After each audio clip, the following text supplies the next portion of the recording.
So today I'm delighted to welcome Catherine or Katie McDonough to our Hangout today. Katie is currently working at the Alan Turing Institute, which is based inside the British Library in London. And previously she was working at Stanford as the academic technology specialist in the Department of History and the Center for Interdisciplinary Research at Stanford University. But she's also taught after her PhD at Stanford in 2013 in history, digital humanities, for example, at Western Sydney University in Australia. So a really interesting international career. So she's currently working on as research associate on the Living with Machines project. But today I think she's going to be telling us more about the machine reading maps that she's been working on and where she is the principal investigator of. And just one more thing from her CV that I found incredibly fascinating. She co-organizes the Computer Vision for Digital Heritage Specialist Interest Group at the Alan Turing Institute. So Katie, it's a delight to have you here. Welcome, and we're looking forward to hearing all about your research. So thanks very much. Great, thank you so much. Thank you for the invitation. It's really a pleasure to be here. I think I've successfully shared my slides. Perfect. If I haven't, it's all good. Okay, great. I will say I am actually talking about the Living with Machines research today, not machines reading maps. I know Valeria Vitali is here, who is also a part of that project.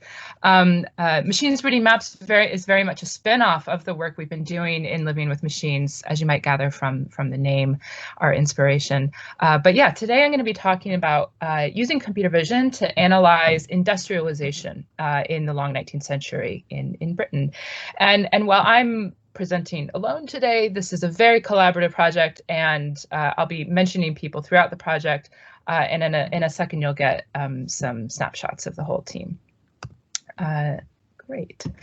So just to quickly summarize, what is Living with Machines? It's a very large project that's funded by the UKRI Strategic Priorities Fund. It's one of the largest humanities and science collaborations in UK history. And like Sally mentioned, we're based at the Alan Turing Institute, but we're also, as a very close collaboration, half of our team are part of the British Library.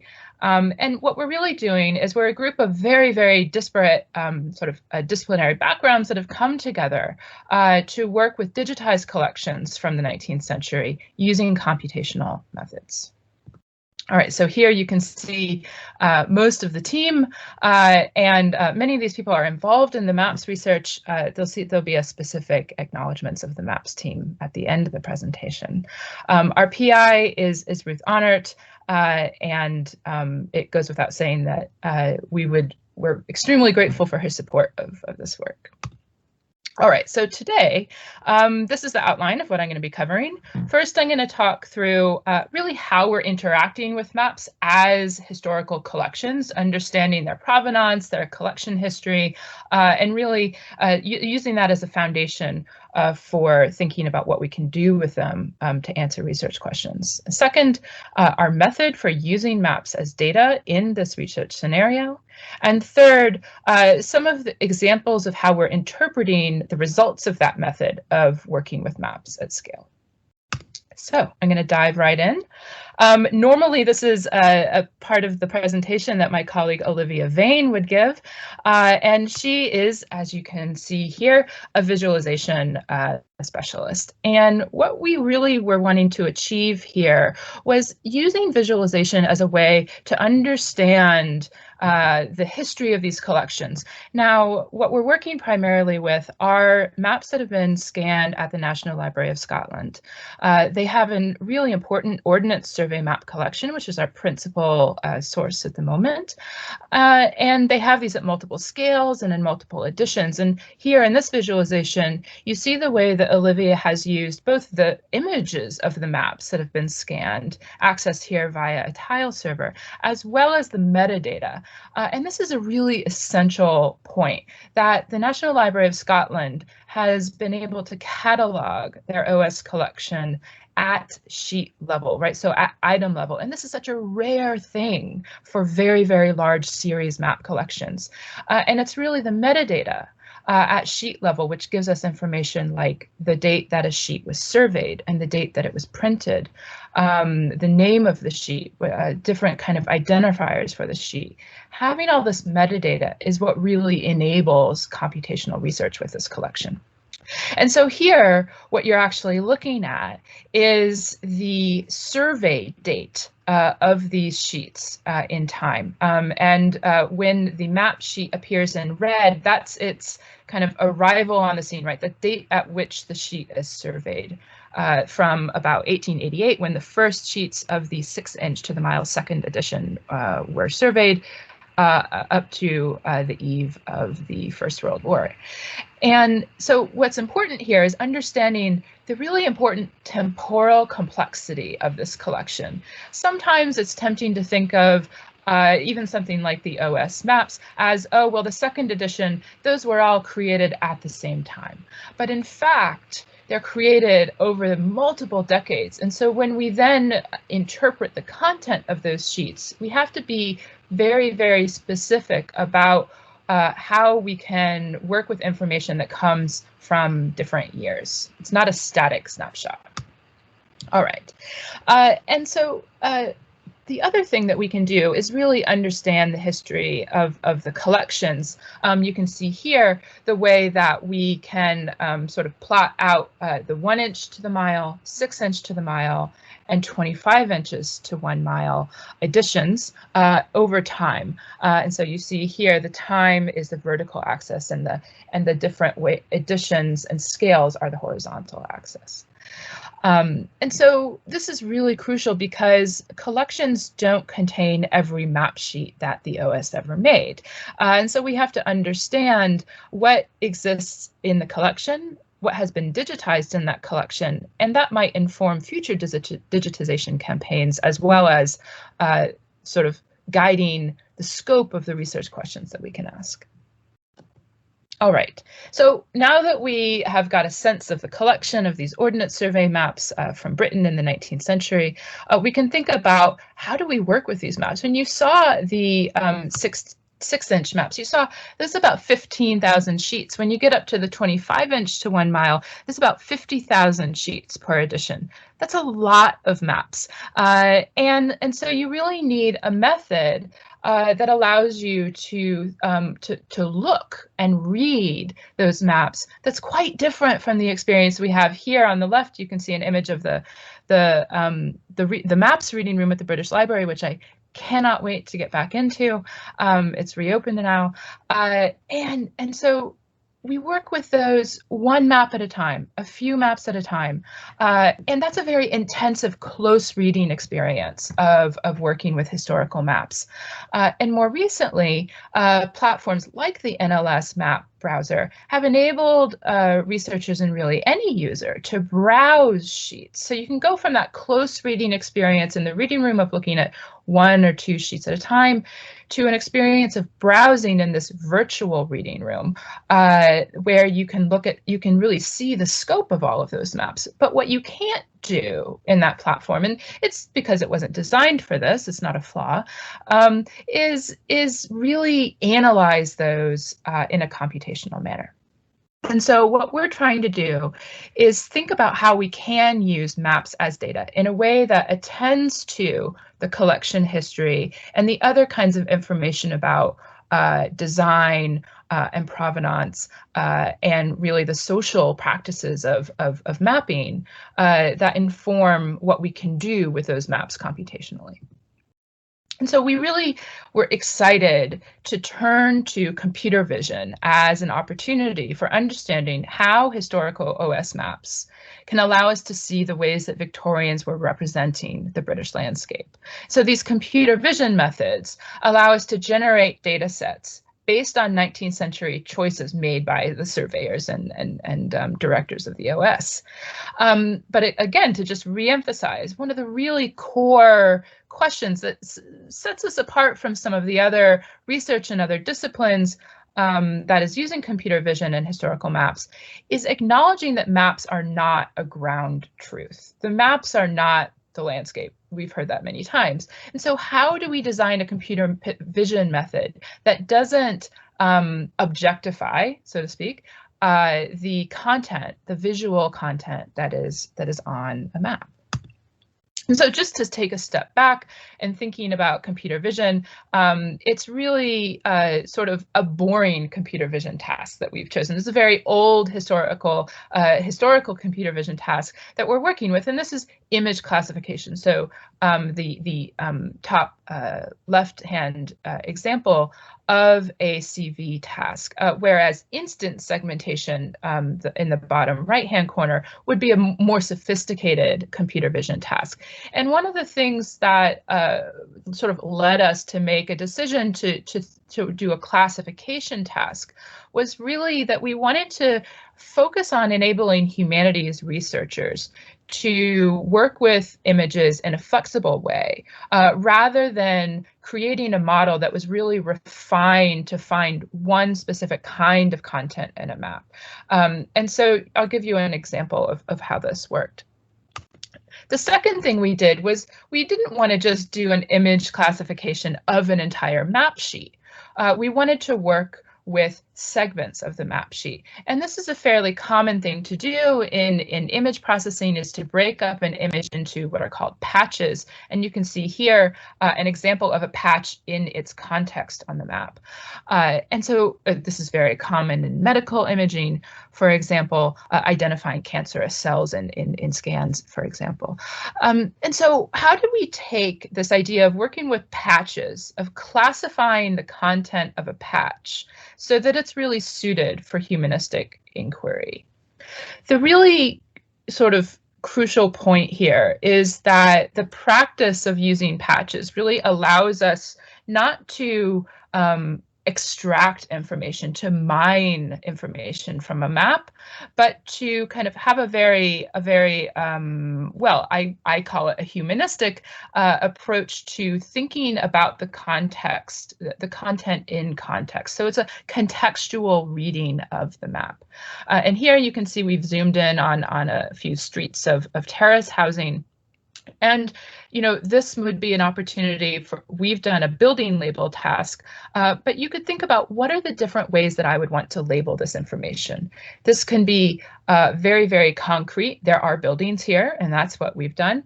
Or you could, in a somewhat more experimental move, think about other kinds of spatial information that's represented here that indeed can be captured by the machine. There's some kind of visual signal to latch onto, but that could be a bit more, a bit different from the traditional spatial formats of information that we're used to capturing in GIS, those points, polygons, and lines.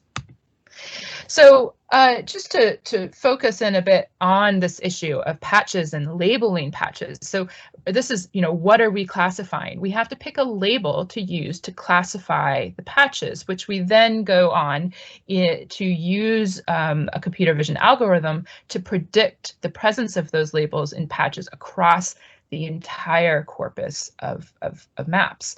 And so there really is an art to thinking about what is the relationship between the concept, this kind of historically significant concept that I want to think with, the way that I'm going to translate that into a label, and how that will actually be, as I said before, a machine readable data point, something that can be captured by the model. And so this is really very similar to the kinds of questions that historians and other humanists think about when we're asking, how do we sort and classify the information that we're finding, for example, in 1,000 boxes of archival documents?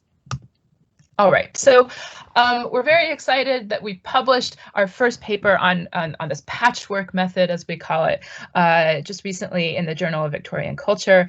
So please have a look at that. It's an open access article and available for download now. And we really talk through some of the relationships between the challenges of creating the maps in the 19th century and the challenges of working with them at scale in a digital environment today. So what have we found? One of the things that we're really interested in is to understand visual patterns in the landscape, right? So how do we understand using very, very local information on the maps, national change and the distribution of similarity and difference? And the case study that we've really been focused on is in identifying what we call rail space. So rail space is more than just tracks. It's more than just stations. It's really anything that is associated with the creation, with the presence of the rail in the landscape. So if you think about it, it's kind of all the infrastructure related to railways. And we really just wanted to find all of that across England, Wales, and Scotland. And we're interested in this because in turn, rail space is a really kind of crucial harbinger of industrialization, right? So with the arrival of rail in a community, you really have a spur to other kinds of industrial development. So then we can use our method to then identify other kinds of information in the landscape, industrial sites, residential developments. And so our question really is, how does rail space relate to other parts of the landscape? How does it relate specifically to industrial sites and to homes, the presence and removal of homes throughout the 19th century? And on the right here, you can see a much loved data set, which is the data set of railway tracks that has been shared by the CAMPOP project. And what's really, I just want to point out a quick difference between sort of this approach to thinking about rail in the landscape and the rail space concept. And this is really, again, getting back to, is railway really just about the tracks? It's a really, really essential way of thinking about rail, and using GIS data of railway tracks and thinking about that as a network has allowed economic historians to do really fantastic work in understanding the cost of transport, for example, of goods and indeed of the movement of people during the second half of the 19th century. But the kinds of things that really would allow us to understand the impact of rail in communities can't really be studied in as much detail with this kind of data. And so just to kind of take a step back and think about this in a more theoretical perspective for a second. What we're really talking about is trying to look at historical change at multiple scales and to account for both time and space. So, many of us will be familiar with approaches to understanding industrialization in Great Britain that are based on very, very kind of high resolution case studies, studying particular villages or towns or perhaps a region. And that's really based on just very intensive archival research. And then you have, on the other hand, research, and this is, largely the kind of work I mentioned earlier by economic historians, that uses more aggregate information. It relies on low resolution information like statistics and the results of models to understand change on a different scale. And so there's very different ideas about what counts as useful knowledge in order to make claims, and therefore the value of those claims. And so this is very contested, and there's been very, very different disciplinary approaches to understanding just what it means or meant for Britain to industrialize. And so what we're trying to do is bring these two together. With this approach to looking at maps, we can have very high resolution information from our predicted patch labels, and then we can aggregate that as we wish or hone in on clusters of similarities and identify new kinds of case studies. So it's a very rich opportunity for working across different scales of spatial information about the past. And so here's what we get. First, I just want to sort of explain what we're looking at. So in the kind of underlay is the actual 6-inch second edition sheet from which the data has been derived. And what you're looking at here, these dots represent the centroid location of a patch. And the the color spectrum of the patch centroid is related to the confidence that the model has had for predicting whether that is a rail space patch or not. So the darker blue means that it's a very high confidence that this is rail space, and a lighter color blue is a lower confidence that this is rail space. And so you can really see here in this just this very small example, the way that we're able to capture in a sense, as I mentioned before, the contextual information around rail, and you can use this then to then link map patches to other kinds of data sets or to other patch data sets. And as an example of that here, I just want to show, so obviously this will be familiar to many people. This is Greater London. In plot A, you can see the rail space patches in red, and our building patches. So again, the identification of any building within a patch is the black or the dark brown.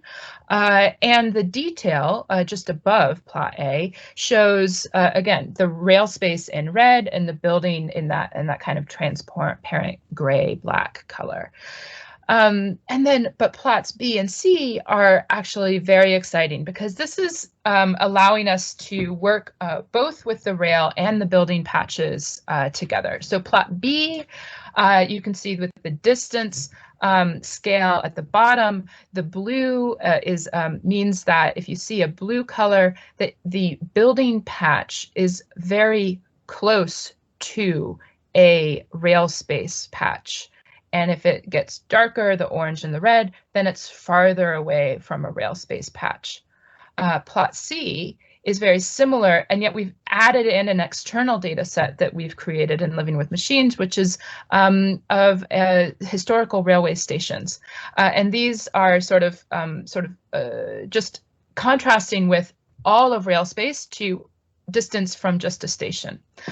And so just briefly, these two plots are really exciting for us to look at because they allow us to really, again, get into looking visually, coming back to a kind of close reading of this content through understanding parts of communities that were very, very far away from access to railway, but perhaps close to the disamenity of being near tracks and all of the kind of attendant, sound or pollution that come along with that.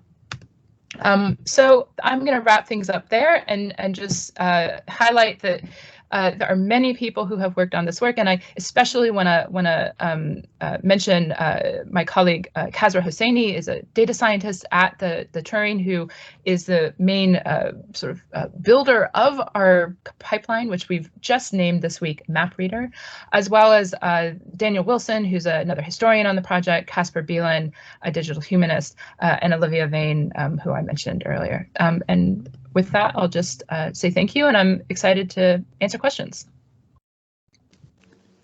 Wonderful. Thank you so much, Katie. I mean, I didn't know that you were going to speak about railways. As a big railway nerd, that was just absolutely fantastic. So very exciting. So we've got a number of questions, and please feel free to add more questions into the chat, people, as we're going along. So first one, I'm afraid, comes from me. From a library perspective, how does copyright work with maps? Is it 70 years after the death of the cartographer, or is it more at the kind of organizational level of the ordnance survey and licensing or something like that? Yeah, thanks for that. Copyright is such an important and challenging issue for us all. Certainly on other parts of the Living with Machines, with the newspapers, it's an even more complicated subject. With the maps, to be honest, we're incredibly lucky in working directly with the National Library of Scotland. They have been just massively generous. Chris Fleet, of course, the map curator there, has just really, I think, is just a model of making these kinds of materials available for researchers in a very non-onerous way. So there is a non-commercial CC license on most of the material. Some of the maps have more restrictive licenses because they were scanned by a third party. But that's all very transparent on the NLS website, and indeed copyright doesn't really come into play for the editions that we are working with. We are not working with the 20th century material, and so I really would be incompetent to answer when it comes to those materials. But yeah. Well, that's great that you've got a copyright sorted collection, so that's brilliant. The next question comes from Patty. Katie, could you tell us a bit more about how did you classify a space as a rail space or not? What were the considerations for this, and simply the recurrence of rails or something else? So yeah. Could you tell us? Thank please? you.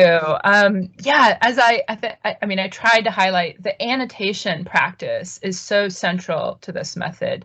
You know, a lot of computer vision pipelines take the sort of creation, deciding what categories to classify is almost, it's not a very critical practice. There's a fantastic article that's just come out a couple months ago by Thomas Smits and Melvin Wevers, who are really looking at the practices around the benchmark data set creation for the kind of major computer vision benchmark data sets, and essentially sort of thinking through the lack of attention to this part of the process. And so we spent literally months thinking about how were we going to annotate, you know, what are our guidelines, what is it, what, you know, how does inter-annotator agreement play into this? But then, you know, more concretely, the rail space tiles, I was really keen to try something different, right? To move away from just having a data set that's tracks or a data set that's stations. And to have something that was a more holistic view of the presence of really what is the impact of railway on the landscape in towns, in villages, out in the open. I really wanted to understand that kind of like what ground does anything related to rail occupy. So yeah, we are when we go through and do our gold standard annotation, we are classifying anything that, you know, the user, and at this point, our annotators are sort of people who are expert or have become expert in reading these maps and understanding the presence of something related to rail in the landscape. And so it might even just be an embankment that we know, again, is sort of, we can see the rail line there on the edge, and we know that this is an embankment, and so we do classify that as rail space. So it is meant to, yeah, I think holistic is a good word there. Great, and I think Patty wants to come in and respond to that. Yeah, sorry, it's just a quick comment, just because it's related exactly to what you are saying, Katie, before you go into another question.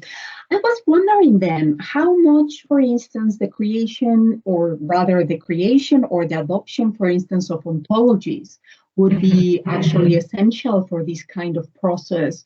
I'm thinking about this because, as you know, we are working in a similar kind of thing, but, you know, for early colonial maps of Mexico. And in a way, there is this issue, right? On one hand, you have this issue of interpretation that on one hand, I think, right, so when you confront OS maps, in principle, you have maps that they are created already with a set of rules, or, you know, seemingly a set of rules. So there is some room for interpretation, but more from the reader rather than the producer. I will guess, I don't know, I'm just asking, right? But how much then in turn with earlier maps, or even with these maps, there will be room actually to think about expressions of, or basically classifications through the definition of ontologies, whether it is one ontology that you need or many different for defining, you know, thinking about your railscapes, but maybe also other kind of scapes, right? I am thinking about seascapes, particularly they are so important in that sense. So how can we think of those things to kind of like refine computer vision approaches? Yeah, that's a really great question. I think, we have not tried, in a sense, to systematize, to model, to have a model back in the background behind our labeling practices, because we see that as being incredibly individual to the researcher approaching the pipeline with a particular set of questions and a particular kind of thing that they're interested in documenting. But it is an interesting question with these large series maps. As you say, they are constructed according to a set of rules, literally, right, that the surveyors are given, and there is a standard symbology for these maps, and I think because we're not trying also to capture everything. And I apologize if this isn't where you are going, but it did make me think that I think one of the reasons we didn't sort of have an ontology approach, we didn't think about like what can we sort of standardize here and carry across maybe to other map collections or anything like that, is because we're not trying to sort of digitize in the sense of digitizing the content of the maps, everything.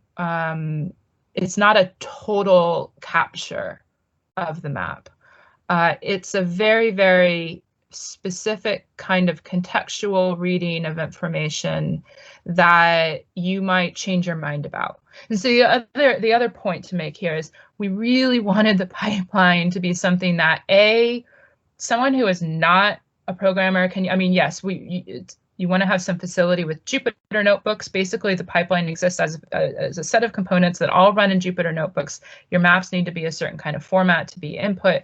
Okay, there are some, kind of technical requirements for running this, but it is designed to be usable by, say, a historian who can work with a curator who understands the kind of map input that is needed, and that it can run on a local computer. It might take a couple weeks if you have a very large set of maps to process, but it's a very flexible and iterative process, and so maybe that is why ontologies weren't sort of at the front of our mind. But I'd love to think with you more about that, because I'm not sure I'm answering exactly what you have in mind. No, that's okay, Katie. I think we can talk more about this because, I have many questions about your approach, and it is fantastic, but I'll let you keep on going. Okay.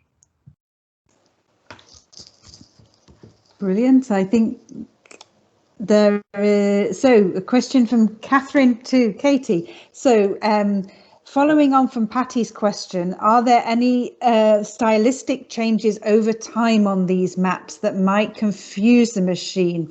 You mentioned that the symbology was standardized, but were there any new symbols added later? Could the type of ink used have an effect? Has you noticed any changes that have affected the algorithms? Yeah, that's a great question, and the answer is definitely less so about the stylistic changes, but more so about other things that affect the output. Sort of slightly different issue is there are things that look a lot like railway tracks or strangely buildings. So there's a kind of systemic bias problem. There's basically these rocky mountains in Scotland, and they have a hatching pattern that looks exactly like a railway track that has a double railway track that has the lines running across the kind of double line track, or the hatched buildings. And so actually this was a huge problem. We got a huge number of false positives in the first time we ran this, and realized we had to go through and add that to our gold standard and see if that would help kind of avoid that. But relatedly, printing quality is a really important issue. The maps that the NLS has scanned are, we're not all printed, and they don't all look the same. They're different states. They were printed in different years with different printing technologies, and different quality paper, different inks, and so yeah, that plays a huge role in the way that the model performs. I would say it's incredibly valuable to be able to work with these color, very, very high resolution images, as opposed to, and I'm not trying to throw anyone under the bus here, but the Edina Digimap black and white scans, because they just have a lot more information, and it really does. I mean, we haven't evaluated this formally, but it's just there's more information on the image for the model to work with. Stylistic changes are interesting. This is something that we're going to really address in our next set of experiments, where we're going to be seeing how transfer learning works, right? So we'll take the model that works well on these 6-inch second edition maps, and we're going to see how it works on the 1-inch maps and on the 25-inch maps. And indeed, buildings are represented in totally a different manner. Railroads look different, and so we're going to see how that works. I mean, I literally cannot tell you because we haven't done it yet, but I'm really excited to see how badly it performs and what we need to do to change that. But I think, it is an exciting baseline to have a model that has been trained on historical maps as opposed to some other training data, and then just fine tune that for another kind of style. Fabulous answer. Thank you. Are there any more questions from the floor? If not, I can say maybe my final one, but just would like to give other people a chance. Not immediately. So maybe we... Oh, yes, please. Oh, sorry, me again. Perfect, Patty. Yeah, it's probably more than a question. It's rather a rambling thought, but it's something that I think it will be quite nice to think about. When you are working with 19th century data, particularly from the UK, we have worked with census data specifically for the 19th century, and one of the issues that you normally have is precisely the change on divisions, basically between the counties and so on, that of course I think quite early in the 19th century. And one of the problems that you normally have is that the data that you have for population and economic data is quite difficult sometimes to just work with or to analyze, precisely because of this change. So I was just wondering, and this is just an embryonic idea that just occurred to me while you were speaking, is that whether you could actually use some way of detecting changes basically with computer vision in the patterns that you have from the different times of the maps, and then maybe in some way append that data, like economic and population data to those models that you are creating, in order to, I don't know, maybe make it possible to analyze a bit better that kind of data that at the moment is actually quite difficult to do with GIS. Yeah, no, that's a great question, and some of you may be familiar with the work that Johannes Uhl and Stefan Lake have been doing. They're from University of Colorado at Boulder, and they're really interested in precisely this, using historical maps to kind of take back the the time frame for which we have historical demographic data. So using settlement,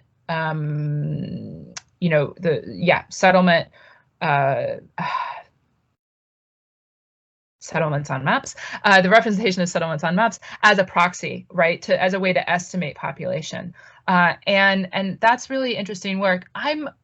I'm not sure that we'll do that, but we are really interested in using the changing settlement footprint of communities to understand the changes in those communities. And I mean, we can start with the census data of 51-61 for England and Wales. It's different for Scotland. So we can map that. I mean, one of the things about this working with the OS maps is that we are working largely with sort of, especially when we're working with the second edition, we're working 1880s forwards.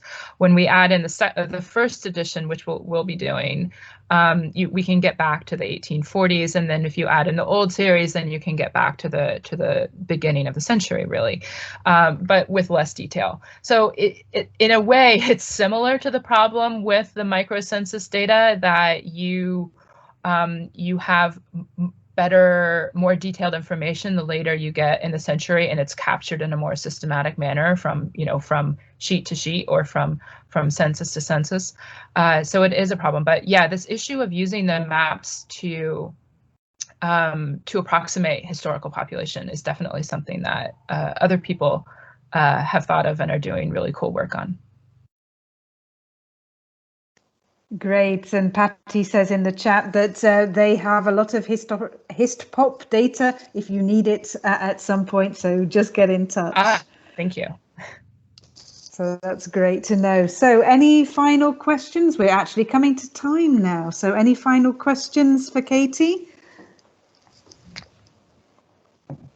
It's always Friday afternoon. I know. If not, if I could just say 2 words, I did want to emphasize all of the work that we're doing is going to be released. And one of the things we're really excited about is, releasing the model and seeing how other people, releasing the code and our models and our gold standard data sets, and seeing how other people might apply these to OS maps, or indeed other maps. This isn't just a project, this isn't just code that works for OS maps, but there's a plethora to do there. So that will be released. We're writing up that paper at the moment, and then the entire data sets for rail space and the buildings. I'm trying to get people to call it building space. Will also be released and enriched with other kinds of information. So we're excited to hear about people who might be interested in working with that data. It's going to be free and open to use. It's not out there yet, but we'll be sure to let people know when it is. So this sounds like some great collaboration opportunities coming up. So that's great that you're working openly. So that's fantastic. So thanks very much again. It's fabulous to hear about all of the projects you're working on. Just to say that our next DHangout is coming up, Hangout even, is coming up on Friday the 25th of June at 3 p.m. UK time and Lisbon time, 4 p.m. CEST. It's Sarah Oberbleischer, who is a postdoctoral researcher in Innsbruck University, and she's going to be telling us about digital methods for corpus building, tracing migration discourses in historical newspapers. So perhaps people will join for that. And you've got lots of thanks and appreciation in the chat. So thanks very much. Thanks to Catherine for organising it all, and see you again soon. Yep. Thank you.